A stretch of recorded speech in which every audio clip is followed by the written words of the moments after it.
Olá pessoal, mais uma vez, olha nós aqui para continuar aqui a nossa caminhada com Moisés ali, né, pelo Pentateuco. E hoje nós vamos falar sobre o livro de Levítico, o terceiro livro de Moisés, que é o livro que vai falar das leis e do serviço sacerdotal. Mais especificamente, né, do serviço sacerdotal. Mas vamos lá. O livro de Levítico, antes eu vou estar falando aqui sobre o livro de Levítico, das ofertas e tudo mais, mas é importantíssimo que você leia o livro. Aliás, todos os livros do Pentateuco, ele só vai ter alguma importância ou relevância para você vai aprender muito mais se você ler os livros todos, não ficar somente na apostila ou nos vídeos, tá bom? Faça esse favor para você mesmo, ok? Então, bom, o livro de Levíticos, ele é o terceiro livro da Bíblia. Esse livro ele vai falar acerca do culto ao Senhor da Antiga Aliança. Por isso, boa parte do conteúdo do livro vai falar das cerimônias, dos sacrifícios e também dos rituais, tá? O tema do livro também explica o seu título. A palavra Levítico é a forma latina do termo grego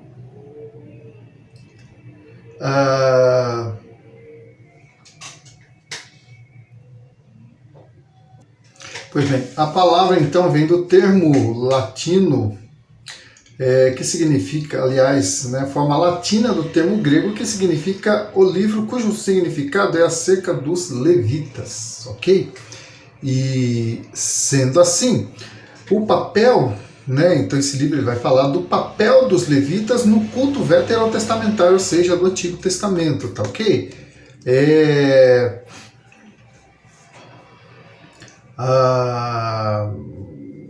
Enfim, nesse estudo nós vamos ter um panorama geral desse importante livro do Pentateuco, tá? A ênfase do livro, as ênfases do livro Pentateuco são expiação, sacrifício e santidade. Essas três coisas, o tripé, né, deste livro ou de todo o sacrifício que a partir daqui agora em diante vai ser realizado ali pelo povo de Israel. Com esse tripé como base, Deus vai chamar os levitas para as atividades espirituais pelas quais o restante do povo será representado. Lembrando que Deus escolheu os levitas para ministrarem no tabernáculo, especialmente a família de Arão para exercerem o sacerdócio. Então os levitas, eles iam ajudar os sacerdotes, né, nos serviços da tenda da congregação, tá? E depois, posteriormente, do templo, né? Já nos tempos de Salomão. Bom, primeiro vamos falar dos sacrifícios. Oferta queimada era um tipo de sacrifício, né, que chamava de holocausto. Quando um animal era oferecido em holocausto, o ofertante colocava sua mão sobre a cabeça do animal como um ato de identificação com ele. Isto significava que o animal ofertado para o holocausto representa aquele que o ofertou. O animal, por sua vez, era completamente queimado no altar do holocausto, que ficava no átrio do tabernáculo, ou seja, fora da tenda, né, no átrio ali. E esse tipo de sacrifício tinha um caráter expiatório, pois o animal morria no lugar do ofertante.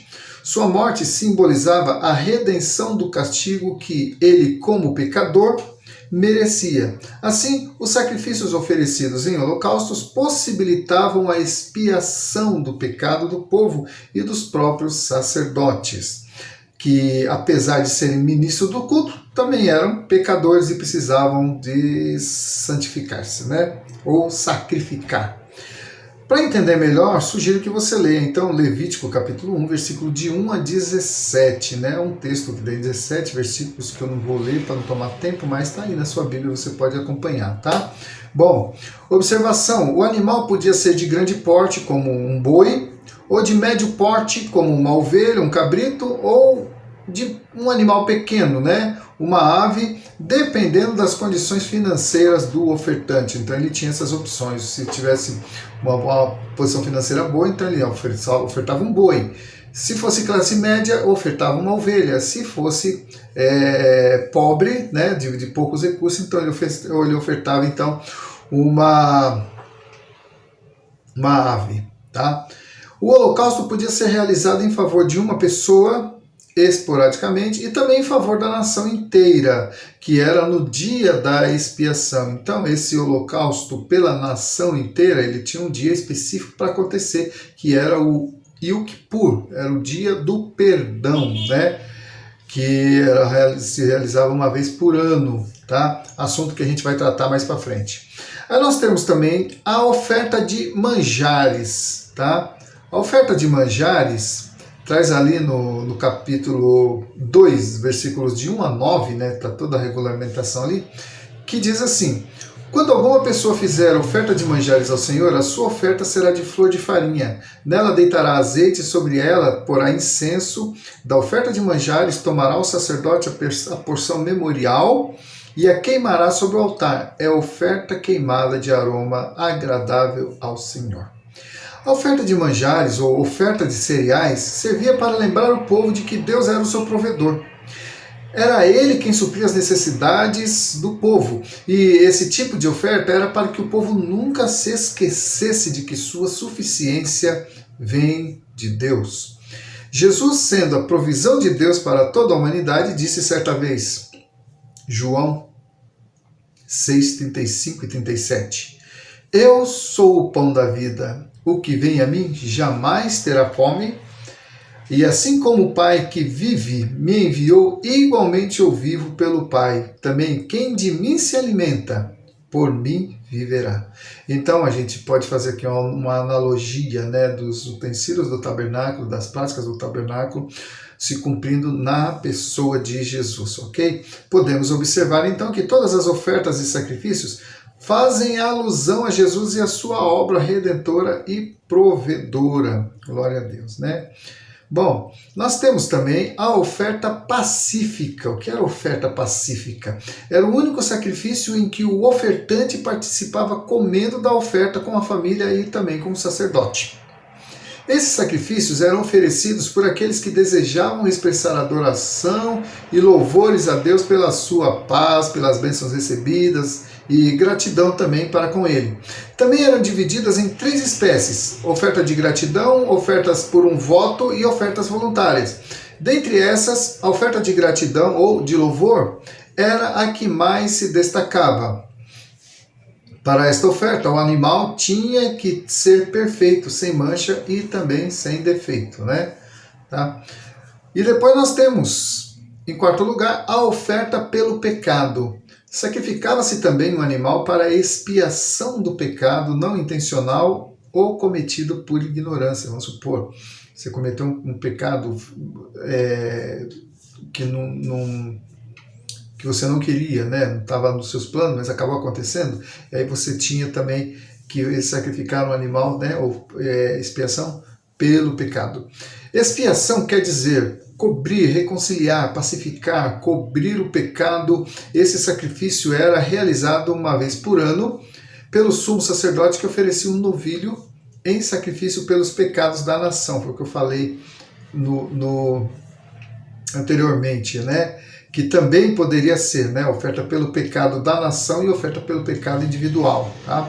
E eram tomados, então, expiação pela nação, eram tomados 2 bodes, e um deles seria enviado para o deserto como emissário, no intuito de levar o pecado do povo, e eles tinham que garantir que esse bode morreria no deserto. Esse bode não podia voltar, senão ele voltava com o pecado do povo para o arraial, né? Então, alguém conduzia esse bode ao deserto, garantindo que esse bode morreria por lá, não voltaria, tá?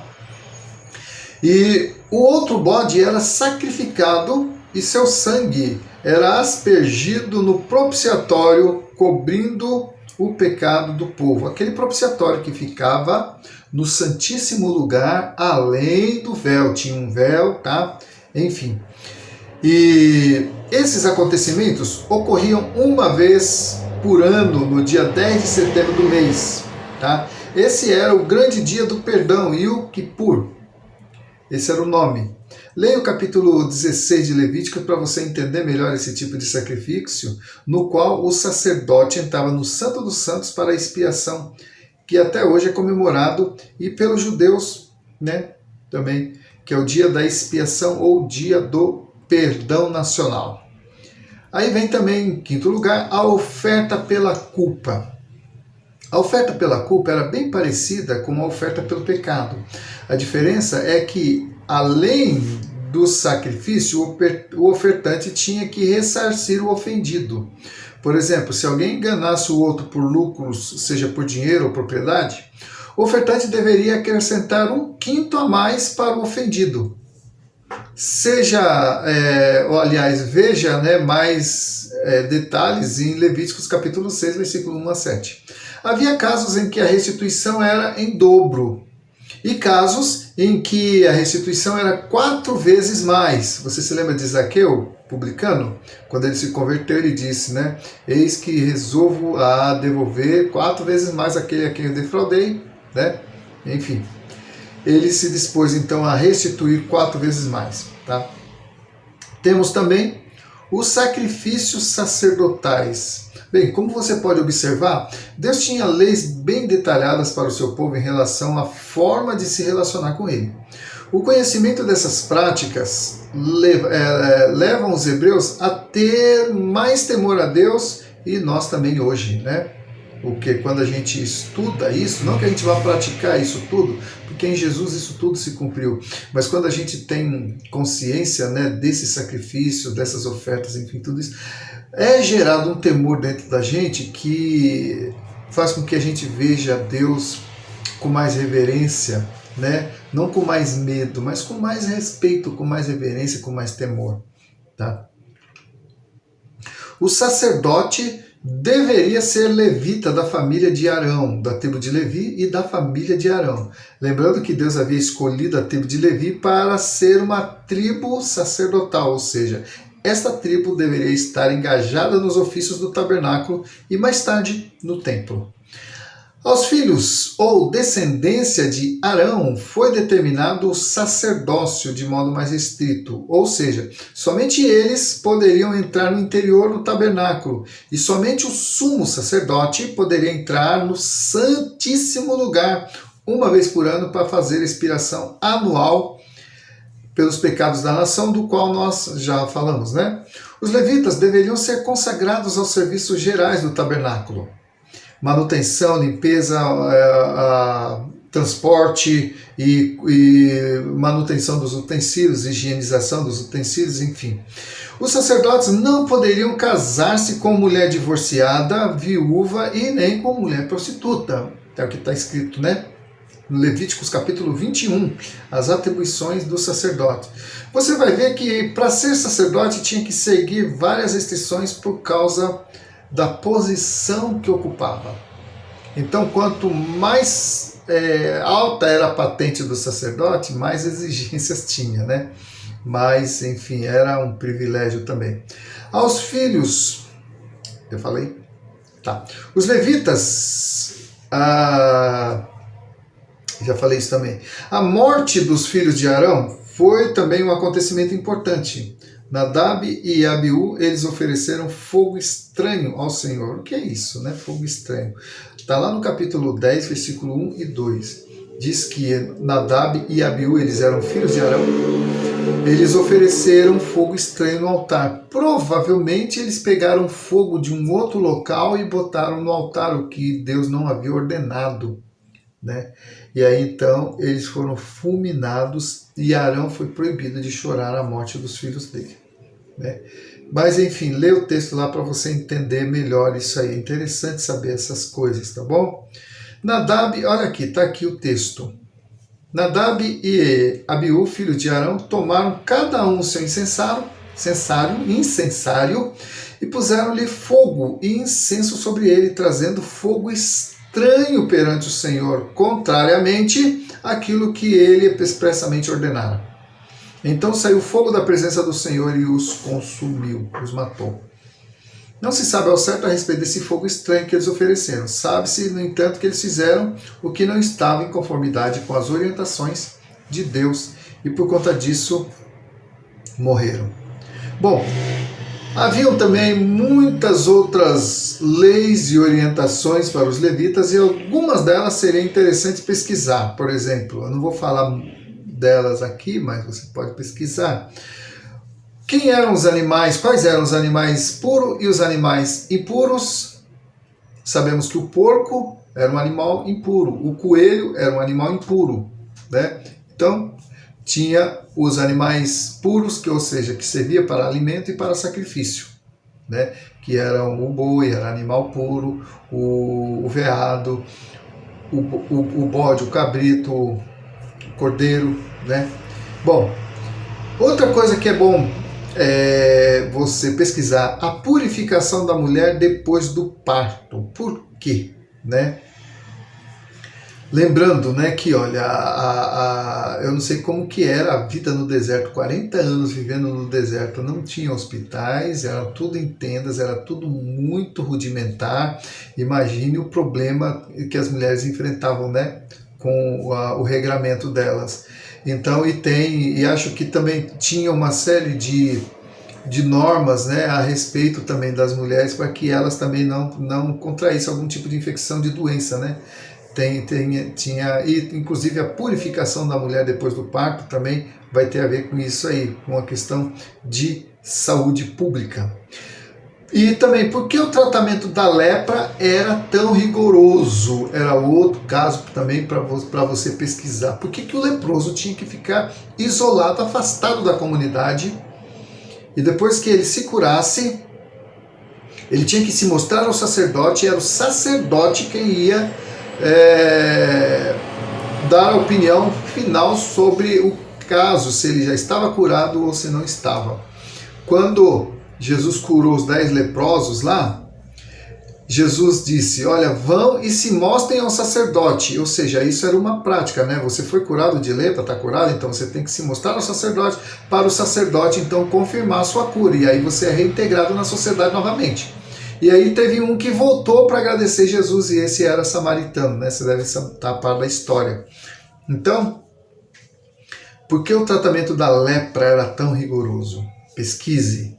E também, o que tornava um homem ou uma mulher impuros? Né? Pesquise sobre isso aí, tá? Não vou falar aqui para não tomar tempo, mas eu só quis aguçar assim a sua curiosidade. Vamos falar agora sobre santificação, está no capítulo 7 do livro. Como já vimos, o livro de Levíticos ele tem 3 princípios espirituais, né? Pelos quais toda a sua religião seria organizada, que é expiação, sacrifício e santificação. Nós já falamos sobre a expiação e sobre o sacrifício, os quais apontam para Jesus, o Cordeiro de Deus. E agora vamos falar do terceiro princípio, que é a santificação. Entendemos por santificação o processo da graça de Deus pelo qual um povo é escolhido para ser separado do pecado, para que a glória de Deus seja vista nele. Daí a importância do sacrifício e das regras relacionadas a eles. Ninguém poderia fazer diferente. É isso que o nosso estudo de hoje vai tratar. Tá?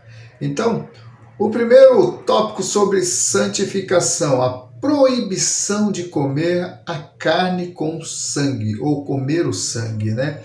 Havia algumas razões para isso. A primeira é que, naquela época, as nações tinham por hábito oferecer o sangue dos animais aos seus deuses, aos demônios. E a segunda é que também a vida de toda a carne está no sangue. Né? Então, Levítico, capítulo 17, versículo de 11 a 13, vai dizer assim: qualquer homem da casa de Israel que imolar boi, ou cordeiro, ou cabra, no arraial ou fora dele, e não os trouxer à porta da tenda da congregação, como oferta ao Senhor, diante do seu tabernáculo, a tal homem será imputada a culpa do sangue, derramou sangue, pelo que esse homem será eliminado do seu povo, para que os filhos de Israel, trazendo seus sacrifícios que imolam em campo aberto, o apresentem ao Senhor à porta da tenda da congregação, ao sacerdote, e os ofereçam por sacrifícios pacíficos ao Senhor. O sacerdote aspergirá o sangue sobre o altar do Senhor, à porta da tenda da congregação, e o queimará a gordura de aroma suave ao Senhor. Nunca mais oferecerão os seus sacrifícios aos demônios, com os quais eles se prostituem. Isso lhes será por estatuto perpétuo nas suas gerações. Tá? Disse-lhe mais: qualquer homem da casa de Israel ou dos estrangeiros que peregrinam entre vós, que oferecer holocausto ou sacrifício e não trouxer à porta da tenda da congregação para oferecê-lo ao Senhor, esse homem será eliminado do seu povo. Qualquer homem da casa de Israel ou dos estrangeiros que peregrinam entre vós, que comer algum sangue, contra ele me voltarei e o eliminarei do seu povo. Porque a vida da carne está no sangue. Eu vou-lo tenho dado sobre o altar para fazer expiação pela vossa alma. Porquanto é o sangue que fará expiação em virtude da vida. Olha só que texto forte, né? E há algumas controvérsias a respeito do sangue agora no contexto do Novo Testamento. Mas isso aí fica para uma discussão mais oportuna, tá? Hoje eu não quero criar essa polêmica, não. Tudo que se move e vive ser-vos-á para alimento. Aqui é Deus falando para Moisés, para Noé, né? Falando com a restrição, né? De comer o sangue quando Noé saiu da arca e Deus entrou em aliança com Noé. Então tá lá o texto que é Gênesis 9, do 3 ao 5, que diz assim: tudo que se move e vive será para vosso alimento. Como vos dei a erva verde, tudo vos dou agora. Carne, porém, com sua vida, isto é, com seu sangue, não comereis. Certamente requererei o vosso sangue, o sangue da vossa vida. De todo animal requererei, como também da mão do homem, sim, da mão do próximo, de cada um requererei a vida do homem. Ou seja, o homem que derramar sangue de outro homem responderá com a sua própria vida. Concluindo esse ponto, podemos observar que Deus queria que o seu povo fizesse diferente dos povos pagãos em derredor. Porque eles iam ali para a terra de Canaã e eles iam morar ali fronteiras a outros povos, né? E não era nem para eles fazerem alianças com os povos daquela terra para não pegar ali os seus costumes pagãos, né? E adorar então Deus, o Deus de Abraão, de forma pagã, tá? Paganizada. Então, Deus levava, né, essas questões assim muito a sério, tá? As festividades de adoração, como eram as festas? As festas, amados, elas não eram apenas lazer, como essas festas que a gente faz por aí, né? Não, ela tinha o lazer, tinha o entretenimento, mas também era um culto ao Senhor. Havia alegria, havia danças, mas também havia reverência, santidade e o mais importante, havia um ensinamento, uma lembrança, um memorial, cada uma dessas festas. Todas elas tinham um memorial que perpetuava uma lição ou um acontecimento especial na história da nação. Vamos analisá-las aqui. O sábado. A guarda do sábado era um memorial sagrado, havia muitas lições relacionadas à guarda desse dia, como o 7º dia da criação em que Deus descansou e o santificou. Seria também um dia de descanso para todos, até mesmo para os animais. Seria um dia em que as atividades do dia a dia cessariam para dar lugar a reflexões espirituais, como o culto ao Senhor, né? Veja ali em Êxodo capítulo 20, versículo 9 a 11, que diz assim: 6 dias trabalharás e farás toda a tua obra, mas o 7º dia é o sábado do Senhor, teu Deus. Não farás nenhuma obra, nem tu, nem teu filho, nem tua filha, nem o teu servo e nem o teu animal, nem o estrangeiro que está dentro das tuas portas, porque em 6 dias fez o Senhor os céus e a terra, o mar e tudo que há neles, e ao 7º dia descansou. Portanto, abençoou o Senhor o dia de sábado e o santificou. Talvez você diga: meu Deus, será que a gente está fazendo certo em não guardar o sábado? Temos também aqui a Páscoa e os pães asmos, né? A gente já falou, né, da Páscoa, lembra da última praga do Egito lá no nosso estudo passado? Então, essa festa da Páscoa era para lembrar o povo de Israel, bem como ensinar as gerações futuras a respeito da libertação da tirania do Egito. Essa celebração foi instituída por Deus na ocasião da última praga que levou à morte de todos os primogênitos do Egito. Seus ingredientes eram um cordeiro ou um cabrito sem defeito, macho de 1 ano, pães asmos, ou seja, sem fermento, e também ervas amargas. E olha o que ele diz: este dia vos será por memorial. e o celebrareis como solenidade ao Senhor nas vossas gerações, e celebrareis por estatuto perpétuo. Êxodo 12, 14.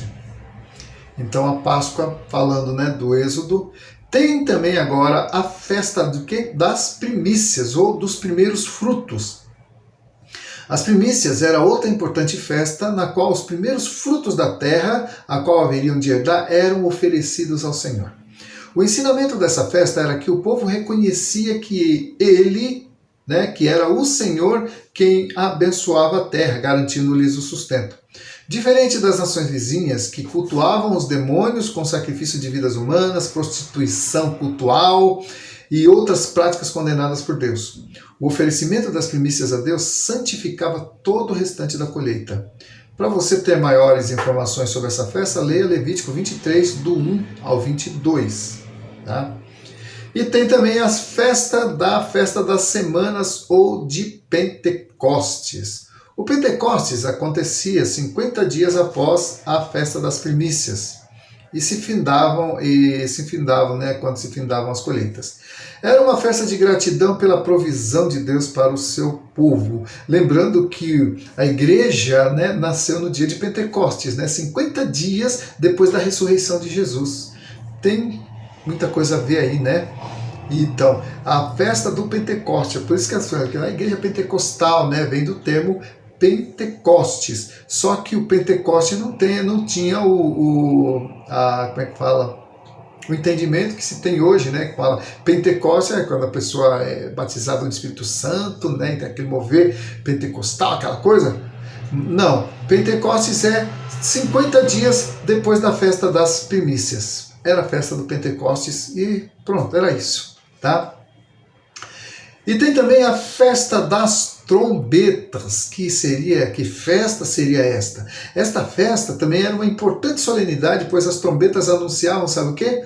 O ano novo para o calendário judeu.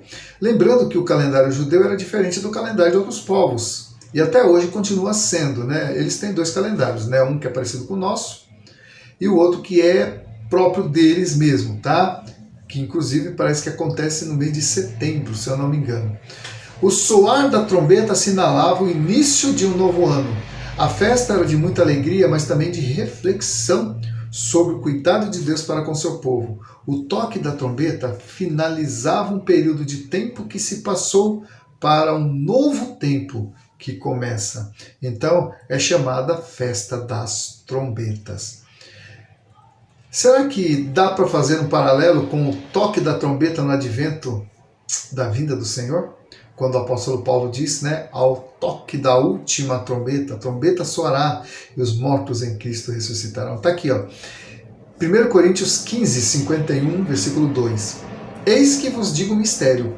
Nem todos dormiremos, mas transformados seremos todos, num momento, num abrir e fechar de olhos, ao ressoar da última trombeta. A trombeta soará, os mortos ressuscitarão incorruptíveis e nós seremos transformados. Trombeta. Talvez lembre alguma coisa, né? A festa das trombetas, ou seja, a festa de um novo tempo. E aqui a gente pode aplicar também quando soar a trombeta, um novo tempo, uma nova vida, enfim, novo céu, nova terra. E tem também outra festa que era o dia da expiação. Este era um dia importantíssimo para o povo judeu, pois neste dia o sumo sacerdote entrava no Santo dos Santos para fazer expiação pelos pecados de toda a nação. Este era o único dia em que o sumo sacerdote entrava nesse lugar para aspergir o sangue do sacrifício sobre o propiciatório, que era a tampa da arca, né? Se ele saísse com vida dali de dentro, o povo celebrava, pois o sacrifício foi aceito e a nação foi perdoada. Corria o risco dele ter que sair puxado de lá, porque foi fulminado na presença de Deus. Eu não sei se chegou a acontecer isso, né? A Bíblia não fala. Mas diz alguns dizem que o sumo sacerdote, quando ele entrava no Santo dos Santos, ele entrava com a corda amarrada ao seu pé. E toda a roupa dele tinha aqueles sinos, né? Então, enquanto ele movia o incenso ali, né? A fumaça do incenso lá dentro do Santíssimo Lugar, então os sininhos batiam, né? Então significava que o sumo sacerdote estava vivo, estava se movimentando, né? Então ele aspergia o sangue lá no propiciatório e tudo. Se porventura esse sangue parar, ou o sininho parasse de tocar, pode puxar a corda, porque o sumo sacerdote morreu. Não sei se aconteceu isso, né? Mas em muitos livros a gente vê, né, sobre essa prática, tá? Enfim. E tem também o quê? A festa dos tabernáculos ou festa das cabanas. Para que servia essa festa? Essa festa servia para lembrar o povo da sua peregrinação no deserto por 40 anos. Então, provavelmente ela foi instituída depois, né?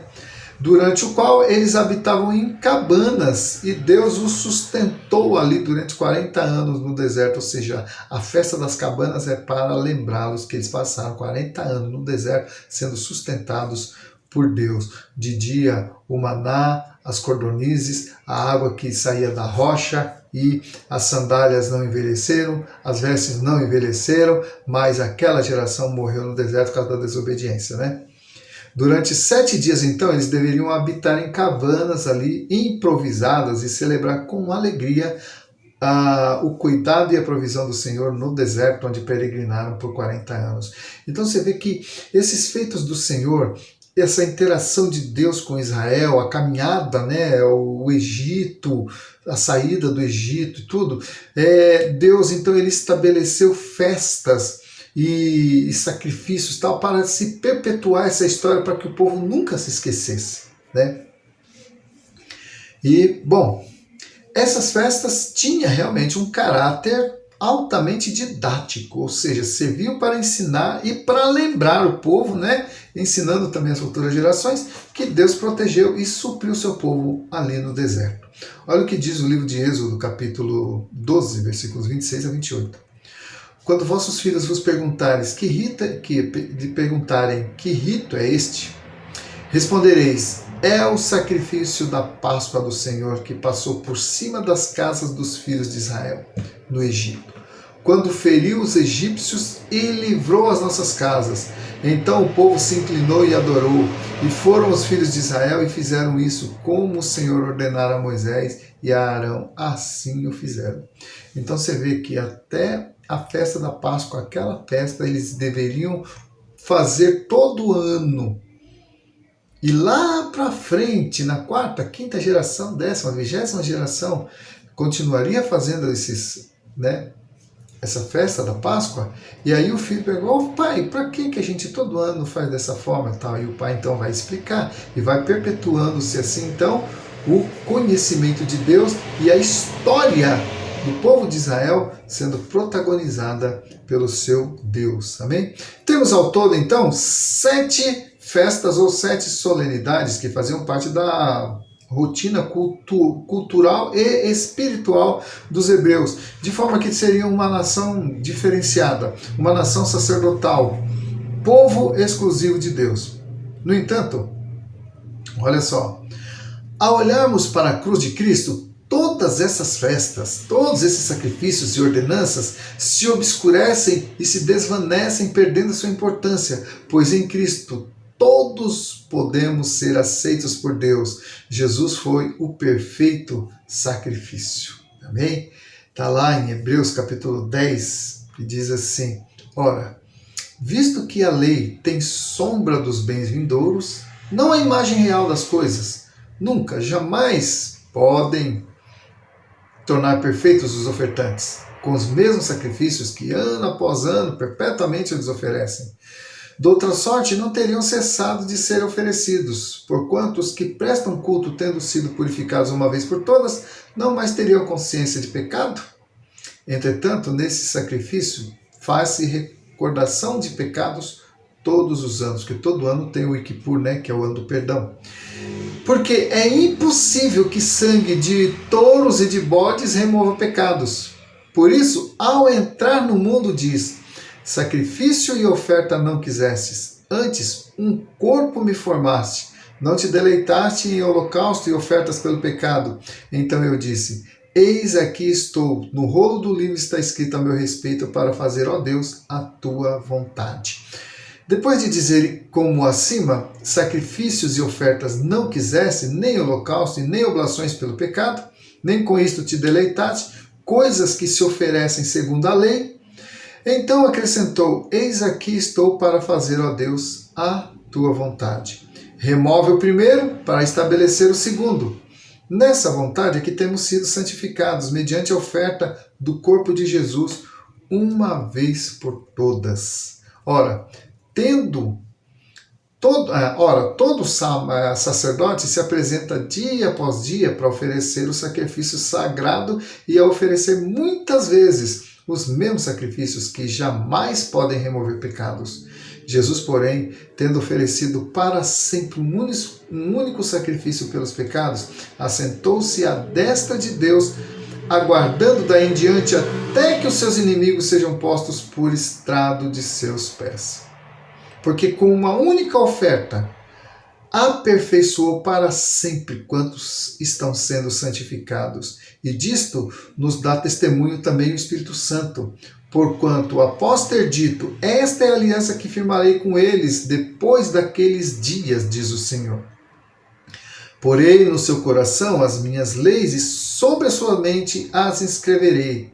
Acrescenta: também de modo nenhum me lembrarei dos seus pecados e das suas iniquidades para sempre. Ora, onde há remissão desses, já não há oferta pelo pecado.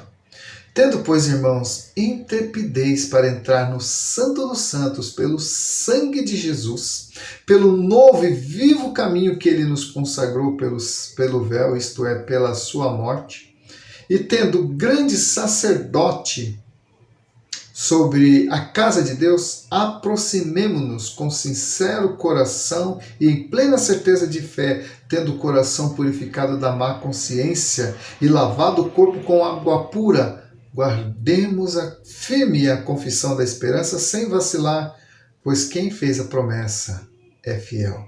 Um texto longo, né, mas muito esclarecedor esse texto, glória a Deus. É Hebreus capítulo 1, capítulo 10, do 1 ao 23, é muito longo. Bem, quero encerrar sugerindo que você leia todo o capítulo 7 do livro, né, pois tem mais coisas lá importantes para melhorar os seus conhecimentos, amém?